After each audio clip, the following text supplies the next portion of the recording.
ચોમાસાના આગમનને હવે ગણતરીના દિવસો બાકી છે, તેમ છતાં રાજકોટ મહાપાલિકા અને પીજીવીસીએલની પ્રી મોન્સૂન કામગીરી માત્ર કાગળ પર છે। રાજકોટ શહેરના રાજમાર્ગો ઉપર વીજ વાયરો વૃક્ષોમાંથી પસાર થતા જોવા મળી રહ્યા છે।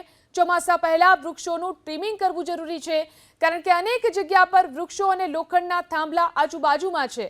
શહેરમાં યાજ્ઞિક રોડ, કાલાવાડ રોડ સહિતના વિસ્તારોની અંદર ચોમાસા પહેલા પ્રી મોન્સૂન કામગીરી કરવી જરૂરી છે।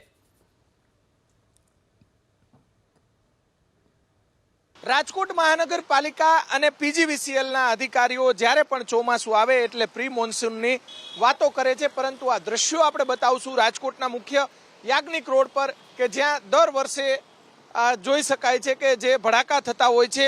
જ્યારે વરસાદ આવે અને વરસાદની સ્થિતિ હોય ત્યારે જોઈ શકાય છે કે જે અલગ અલગ પોલ આવેલા છે, વીજ પોલ અને બાજુમાં વૃક્ષો આવેલા છે, એ બંને જે ભેગા થાય જેના કારણે જે વીજ વાયરો છે તેની અંદર ભડાકા થતા હોય છે।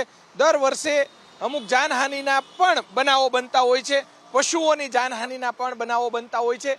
ત્યારે આ વૃક્ષોનું ટ્રીમિંગ કરવું જરૂરી છે। જો કાયમી ઉકેલ લાવવો હોય તો પીજીવીસીએલના જે વિભાગ છે તેમના દ્વારા અંડરગ્રાઉન્ડ વીજ વાયરો નાખવા જોઈએ, કેમ કે મોટા શહેરોની અંદર જે રીતે વીજ વાયરો અંડરગ્રાઉન્ડ નાખવામાં આવે છે અને જેના કારણે જે વૃક્ષો જે છે તેનું નિકંદન થતું અટકી જતું હોય છે। અત્યારે દ્રશ્યો આપણે બતાવશું રાજકોટ શહેરના અનેક એવા જે રાજમાર્ગો છે કે જ્યાં વીજ વાયરો, જીવતા વીજ વાયરો જે છે તે વૃક્ષોમાંથી પસાર થાય છે અને જેના કારણે જે દુર્ઘટનાઓ બનતી હોય છે, આવી દુર્ઘટનાઓ ન બને તે માટે પીજીવીસીએલના અધિકારીઓની સાથે મહાનગરપાલિકાના જે અધિકારીઓ છે તેમના દ્વારા આ કાર્યવાહી કરવાની જરૂરિયાત છે, કેમ કે હવે વરસાદને માત્ર 10 કે 15 દિવસ બાકી છે।